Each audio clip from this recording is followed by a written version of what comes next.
Hey, what's up, everybody? It's Dave. I'm the host of the Military Millionaire podcast, and today we have an exciting episode with Matt Deboth. Matt was a Force Reconnaissance Marine for 8 years who took the leap, literally took a leap, and bought a 20 unit apartment house hack virtually sight unseen while deployed to Afghanistan to get into real estate investing. Fast forward a few years, and he owns 142 units, and he is just crushing it. This is a super cool episode, lots of fun. I had a great time talking to this guy, so stay tuned because it's going to be a good time. Now, if this is your first time joining us, thanks for joining us. And if not, welcome back. The show notes are found at fromilitarytomillionaire.com/podcast. Now relax and enjoy the show.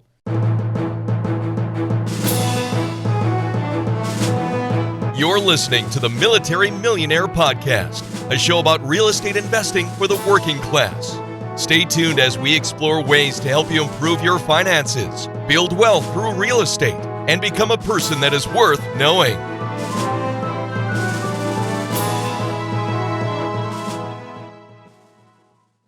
Hey guys, on this podcast we talk a lot about the roadblock to success for military members in getting started in real estate investing. For many of us, the barriers of time, location, and not having the right knowledge keep us from building wealth while serving our country. Well, let me tell you about Storehouse 310 Ventures. They get it. Storehouse 310 Ventures is owned by two active duty naval officers that love to make investing fun, lucrative, and have a passion for education, theirs and yours alike. They offer full turnkey rental properties in a market where the numbers make sense, Milwaukee, Wisconsin. Yes, Milwaukee, home to the almost 2018 division titled Milwaukee Brewers, the well-known Miller Brewing Company, and a lot of delicious cheese. Storehouse 310's properties are fully renovated, leased, and have property management in place. Through their rigorous analysis and selection process, they do everything possible to ensure each rental property meets their high standards and offers fantastic returns. Storehouse 310s allows you to invest with confidence while you are living out of state. They have a network of lenders, insurance companies, contractors, a title company, and much more to serve you all along the way. There is absolutely no reason not to get started when you have the right teams and system in place. David and Stu, the owners of Storehouse 310, have been investing themselves for over 15 years. They are on a mission to help as many active duty, reserves, and military veterans create financial freedom through the power of real estate investing. They are honest, transparent, and they prioritize service and giving. They have even committed to give the first 10% of their profits to partner nonprofit organizations that support veteran causes. For more information about their program, send an email to podcast@storehouse310turnkey.com. Again, that is podcast@storehouse310turnkey.com. Tell David and Stu you heard about them through the Military Millionaire podcast, and they will get you going down the right path. Hey, what's up, everybody? It's Dave from Military to Millionaire, and I'm here with Matt Deboth, who, well, he and I hit it off. We've been talking for like 30 minutes here before actually hitting record. So Matt was in the Marine Corps. He was a Force Recon Marine, which means that I feel like I have to throw the disclaimer out there that there's probably going to be a little bit more swearing in this episode than most of my episodes. So if that bothers you, turn it off. We're a military podcast. You'll probably be all right. But we're drinking some beer and talking some real estate, so it's going to be a good one. Matt, thanks for joining us today. Why don't you Hey, thanks for having me, man. I appreciate it. tell us a little bit about yourself? Let's hear your story. Okay, so I graduated high school, joined the Marine Corps in 2003. I got out in 2011. I was in the Marine Corps as a Force Recon Marine. I did multiple deployments to Iraq and Afghanistan. My last deployment, I was ready to get out of the Marine Corps. The wars were winding down. I didn't want to do Foot Locker inspections and all that crap anymore. So I really had nothing else going for me. So I thought I was going to get into real estate. I started reading Rich Dad, Poor Dad, Think and Grow Rich. And on my last deployment, I was looking seriously into buying some sort of multifamily property, whether it was a duplex or bigger. And I came across a 20-unit apartment complex while I was in Afghanistan. I hit the realtor up and I said, hey, I'm interested in this. What can you tell me about it? She gave me all the details. I ran the number. I was working spreadsheets. Back then, there was no bigger pockets. There was no, military to millionaire. There was no big website that you could get on to do all this. So I was just reading books and everything. Got the website or got the information from the realtor. plugged it all in, thought it would work. I knew it was way out of my price range. Told her that, and she said, hey, they're willing to sell on contract. Come up with the money. So I would go out on these 3, 4, 5-day missions, slinging lead with Terry Taliban, come back for 24 to 48 hours to regroup. And in that 2 or 3 hours you have between weapon, maintenance, gear, body, and chow, eating all that stuff, I was reading books and getting numbers, checking my email on my, dial-up internet, whatever they had over there. Got all the numbers I needed, plugged it into my spreadsheet. I thought, hey, this is a good idea. Talked to the seller, turned out to be a great deal. He gave me a chance, and then came back from Afghanistan in May or June of 2011. Got out in the end of August of 2011, bought the place on contract. I basically house hacked a 20-unit apartment complex.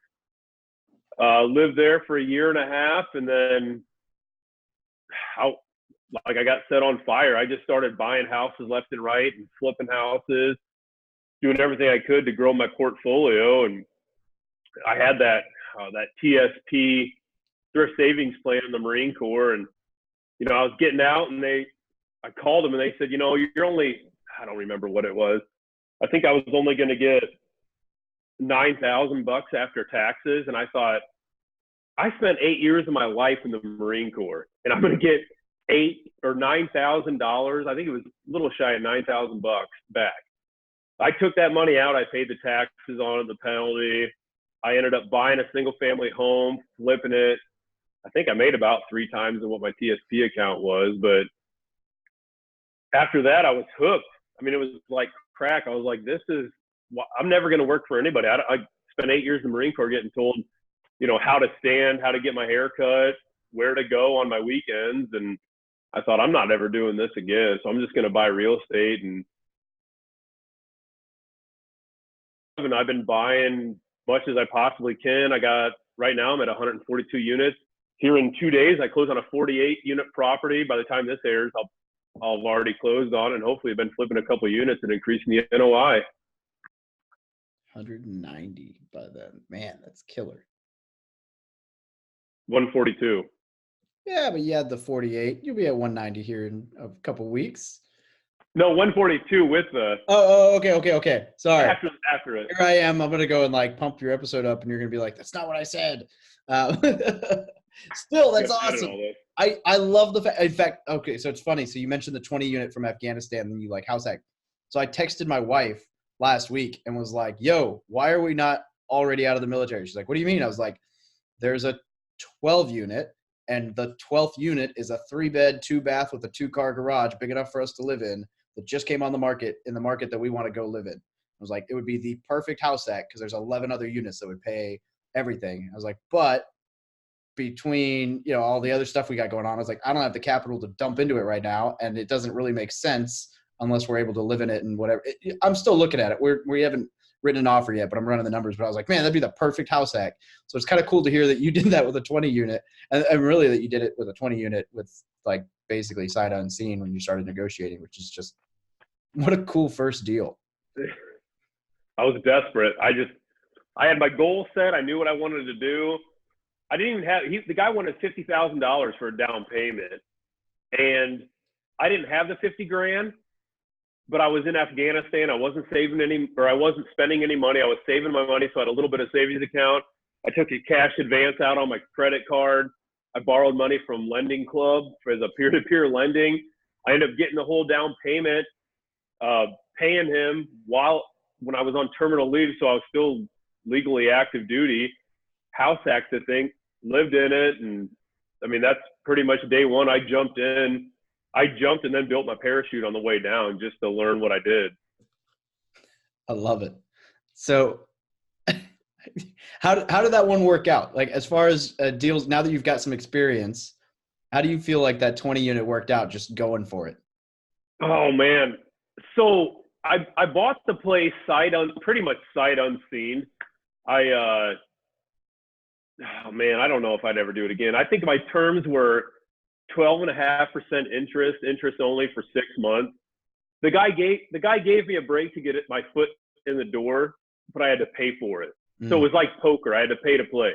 Yeah. But I mean, I bought the place for $500,000, and 2.5 years later, it appraised for 1.1. So Yeah. I did great. I mean, it was a grand slam. But I mean, it was 2011 when I bought it. So, you know, it was a great time to buy. So don't give me all that credit. But I mean, I house hacked it. I learned pretty much everything I did from reading books and looking on the internet, house hacking it and property management. And after that, it was all downhill. I was like, man, this is easy. I don't know why I didn't do this years ago. I love it. And what I really love about it is that essentially every excuse that people allow themselves to have for not getting started in real estate, you had. And so you had no money, you didn't have a team, you were not super familiar with the market because you hadn't even really been digging into properties there. I mean, you probably knew the place, but like whatever. You had never bought a property before, so you didn't know what you were doing. You didn't even have Bigger Pockets, which all of us are familiar with, or other big forums. And you didn't have a mentor. You were like, screw it. Let's do this. What's the worst that can happen? Let me just, like you said, jump out the airplane and we'll figure it out on the way down.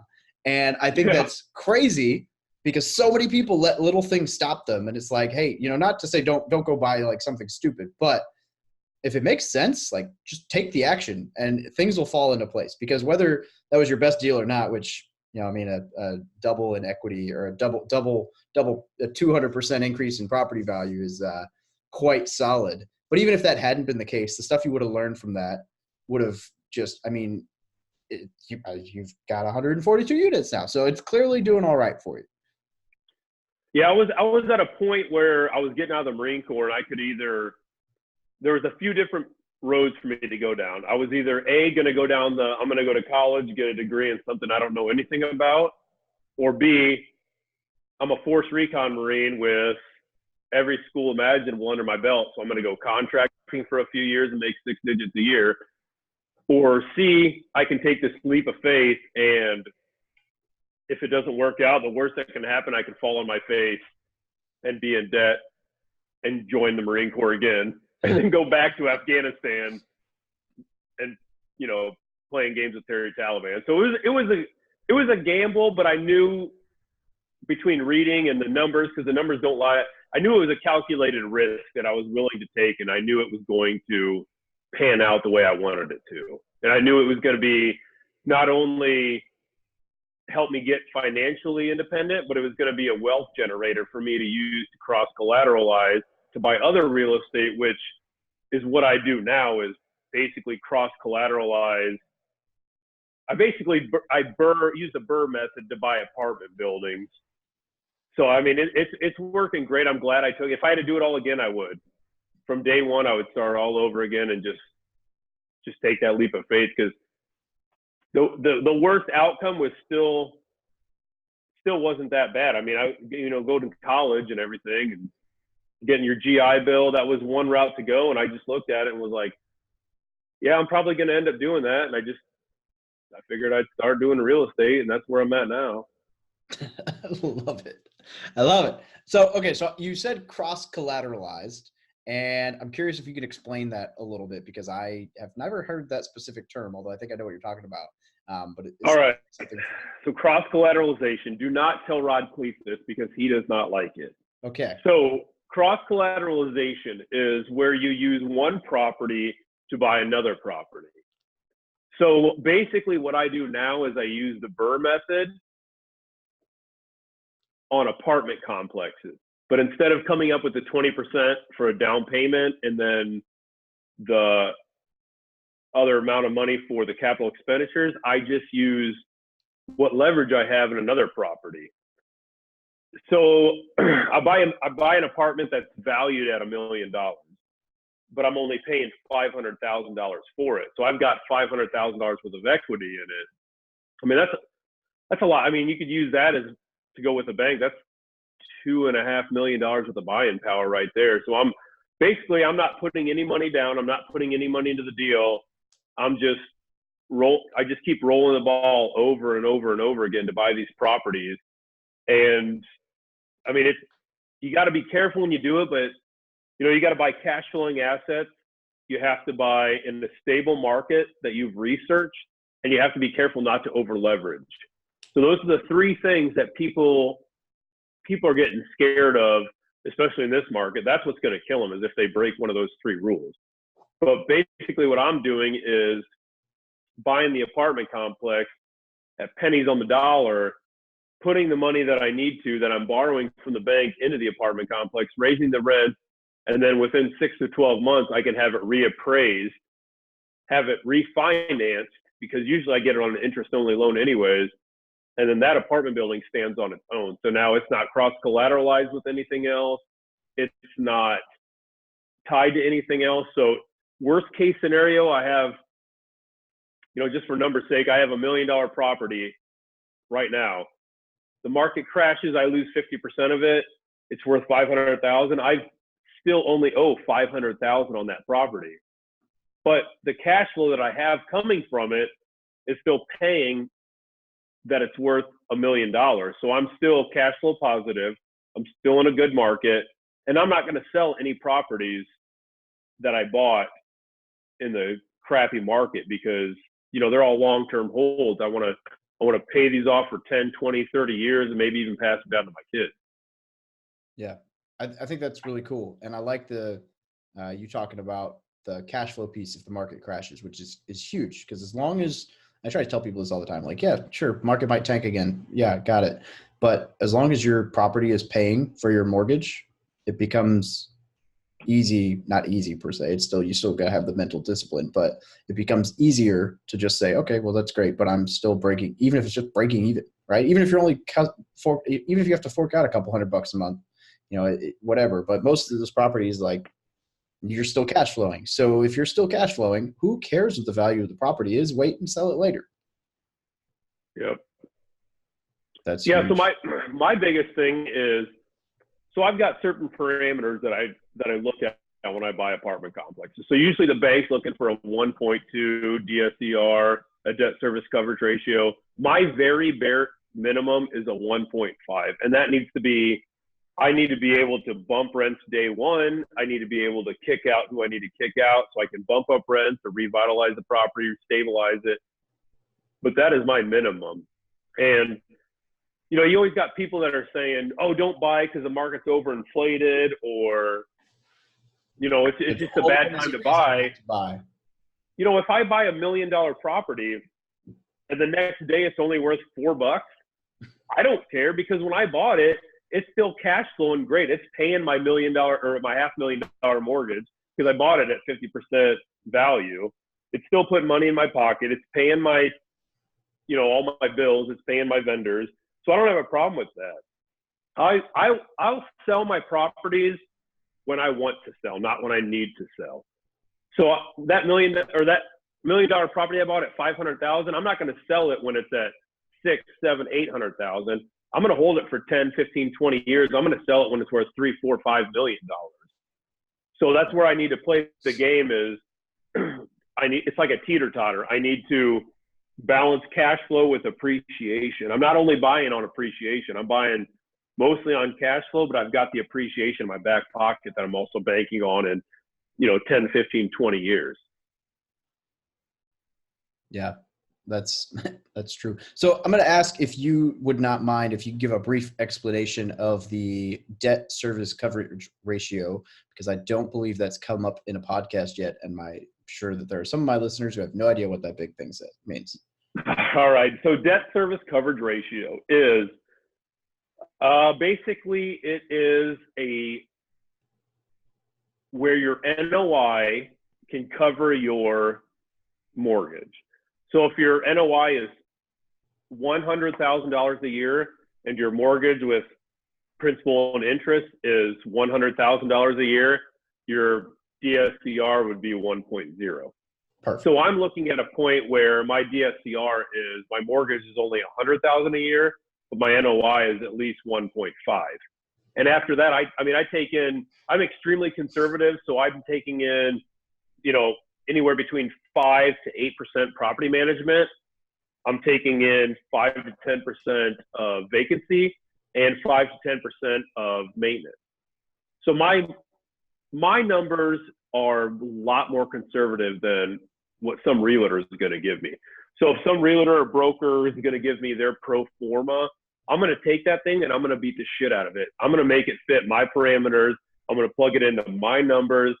If they say their trash is only $2,000 a year, automatically I know that's bullshit, especially for like a 48 or 50 unit of property.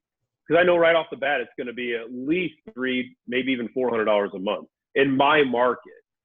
So I'm going to take their pro forma and I'm just going to throw it in the trash because it doesn't mean anything to me. So I'm going to plug my own numbers in. I'm going to call the utility companies on my own. I'm going to get a 12-month average for electric, gas, water, trash.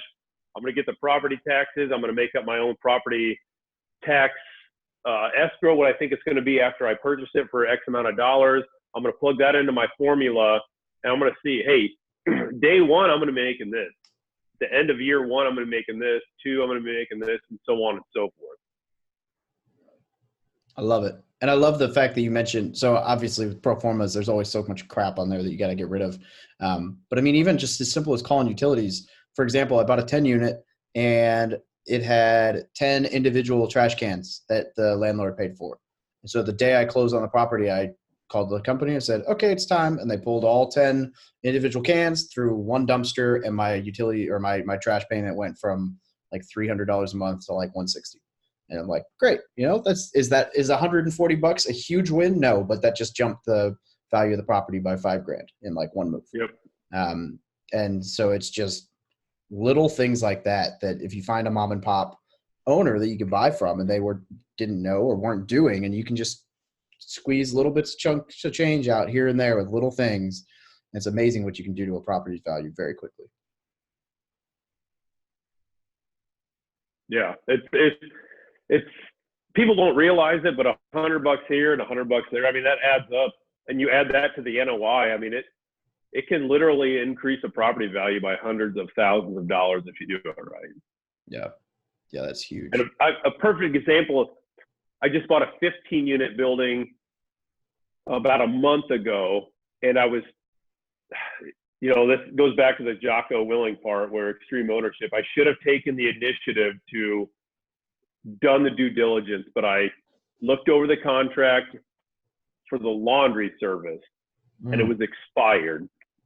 Well, I didn't take a good enough look at it, and I realized the laundry service had expired, but there was a revolving contract for every 10 years. If you didn't have it expire, or if you didn't cancel within 90 days, it revolved another 10 years.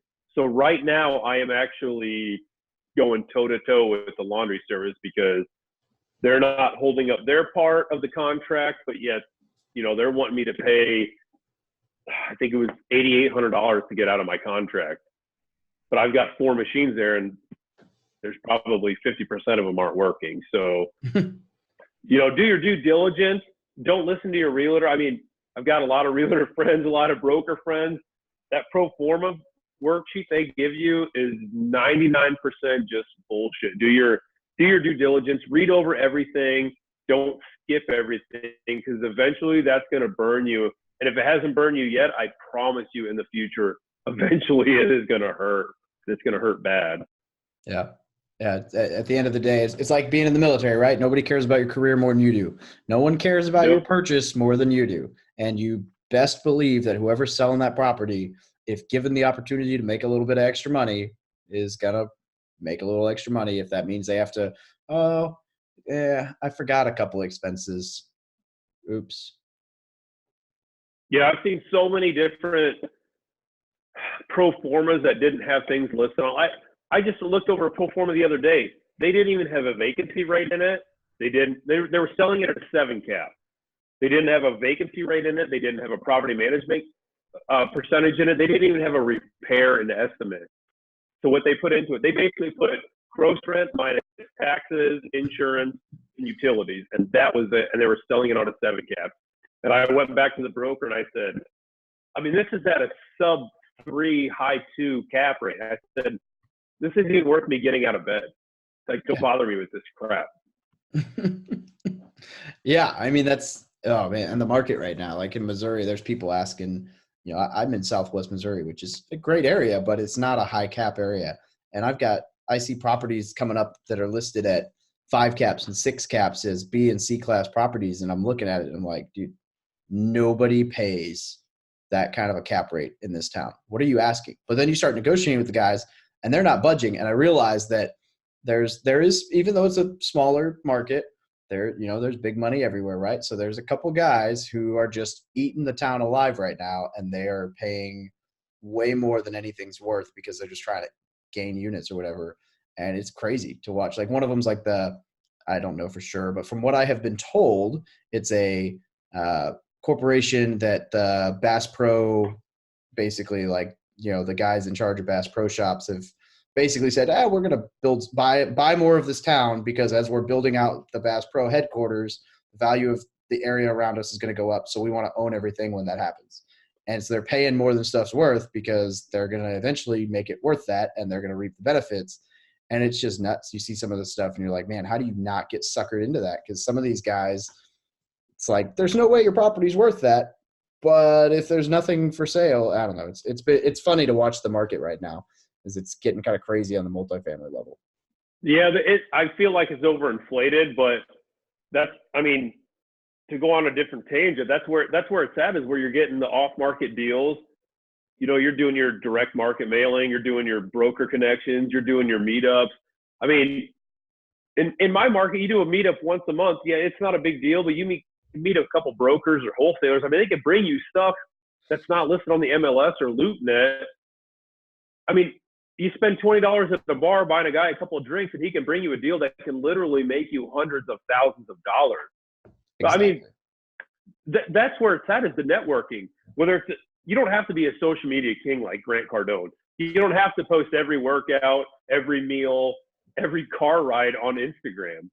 Just go to a few meetups, send a few direct mailers.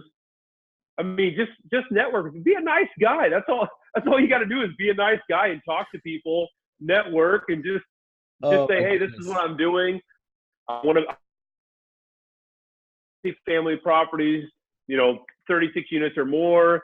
If you got anything, give me a call. If you do, you know what? I'll take you out to lunch, whatever. It's not, you don't need to spend the 5, 10, 15 grand a month on direct mailers and Facebook ads. We just go out there and talk. It's not hard. You just summed up like my one sentence that I use to tell people is the solution to all of life's problems in the world.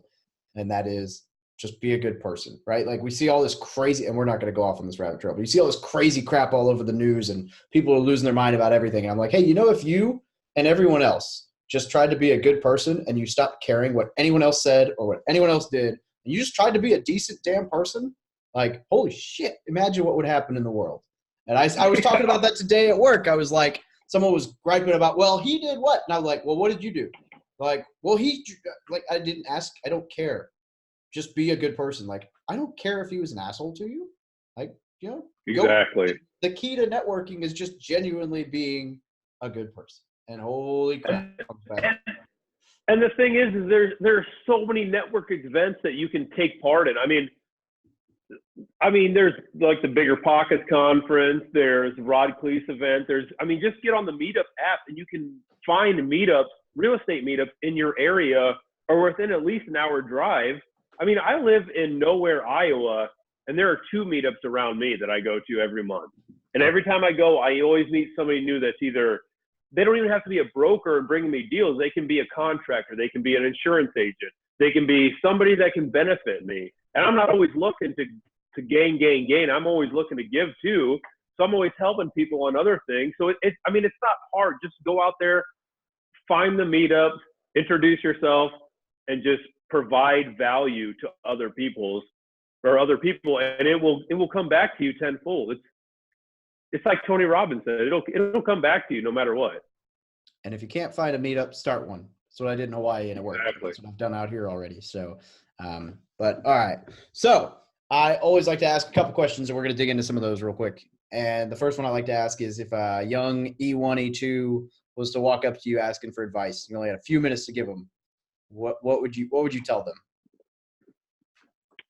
I would tell them, do not ever take investment advice from somebody worth less money than you.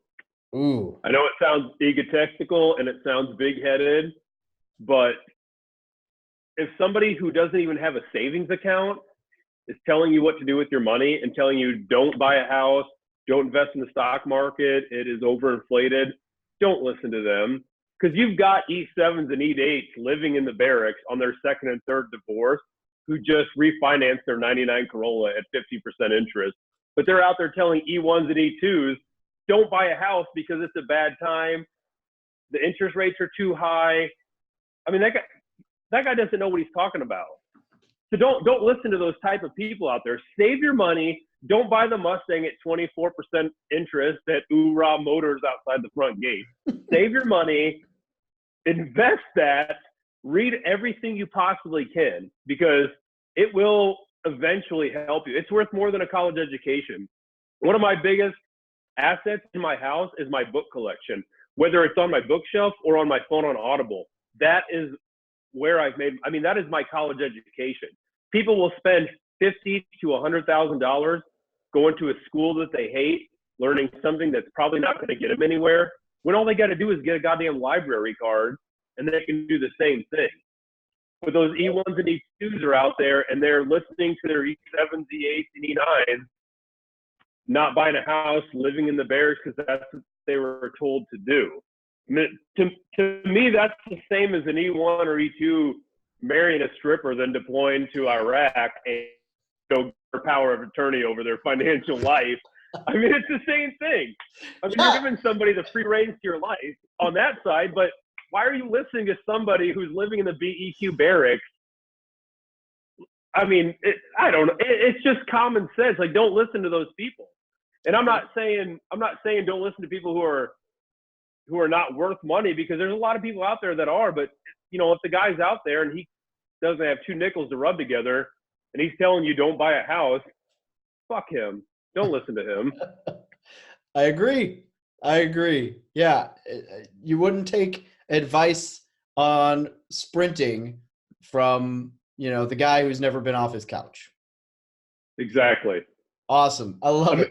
I mean, you got so many UFC fighters that go out there and read UFC books and watch every MMA fight on the internet, and they're just sitting on their couch. They're saying, "Oh, Nate Diaz should have done this or should have done that." I mean, they're just an armchair quarterback. They haven't done anything. They just read a lot, and they're telling you what they want to tell. And like that, you pissed off half my audience. I love it.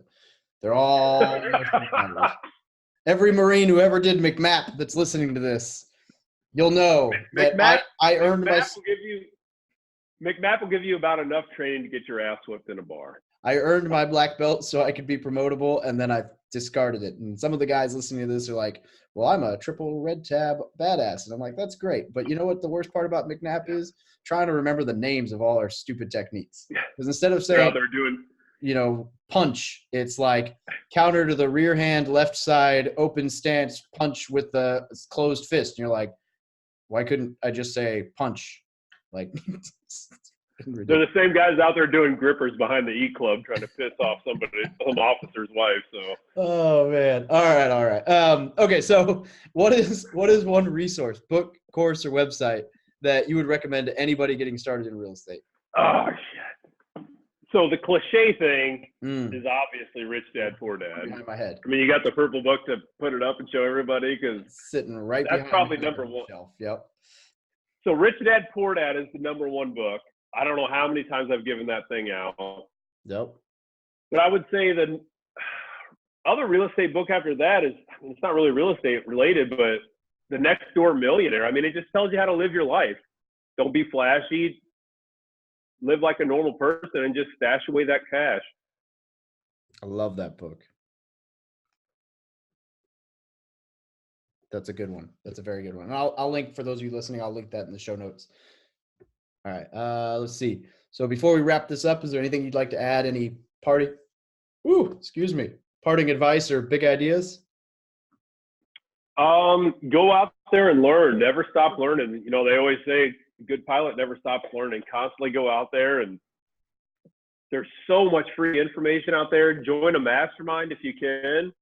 If you don't have a local meetup group, join a local meetup group. Create one. I mean, if you got to drive an hour, 2 hours to get to a meetup, I mean, it's going to pay dividends to you over time. Bigger Pockets is a huge, I mean, I don't even work for Bigger Pockets, but it's a huge plug for them. They're such a great resource. There's so many great websites out there that will teach you how to buy real estate. And you don't have to spend 15, 20 grand on their courses. Find a mentor. I mean, just get on the county assessor site in your local area and get online and find who owns the most properties. Go take them out for a drink or buy them lunch. I mean, I don't know any real estate investors that are dickheads and don't want to take you out to eat, and they won't share their information with you. It's such a good giving community. Don't be scared to ask questions and, pick their brain for information. Don't harass them, but on the other hand, I mean, send them an email, text, call. I mean, whatever you got to do. There's limitless information out there, and people just seem to not want to grab a hold of it and go because I don't know if they're scared or they're embarrassed or what, but there's so many people out there that are ready to help you, and it's not hard. I mean, it's not hard at all to get into real estate investing. There's so easy nowadays, especially with the information online. Absolutely. All right. So, Matt, before we close this up, where can people get a hold of you if they want to reach out? I'm on Facebook. I am on Instagram. My holding company is tripleholdings.com. I'm on Bigger Pockets.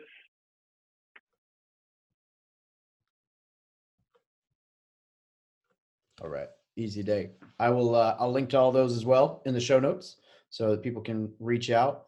And yeah. Matt, I really appreciate you joining us today. This has been freaking awesome. I love the house hacking apartment. So cool. And a lot of cool new terms in here. So a lot to dig through. I really, really appreciate it. I loved it, man. It was a good time being on here. Right on. Thanks, brother. Semper Fi. Peace out, man. Thank you for listening to another episode about my journey from military to millionaire. If you liked it, be sure to visit FromMilitaryToMillionaire.com/podcast to subscribe to future podcasts. While you're there, we'd love for you to rate the show, give us a review on iTunes. Now get out there and take action.